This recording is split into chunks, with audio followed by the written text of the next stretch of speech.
இதுதான் கண்டலேறு டேம். நீ பார்க்குறீங்கள, அதுதான். அதுலேருந்து இப்போ தண்ணி குறைஞ்சிருக்கு, அதனால் உள்ளே இறங்கி வந்திருக்கோம். இதான் கண்டலூர் டேமு. ஆனால் கடல் அலை போல் அடிக்குது, பார்த்தியா? கடல் அலை போல் தெரியுதுங்களா?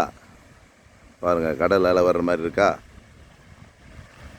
இது வந்து டேம். இது இது இது கண்ணு கட்டின தூரம் கடல் மாதிரி இருக்கும் பாருங்கள். அந்த பக்கம் மலையெல்லாம் தெரியும். அப்படியே பாருங்கள் ஃபுல்லாக.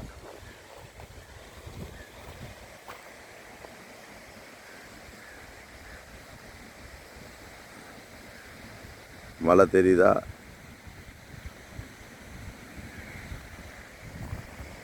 பெரிய டேம் இது.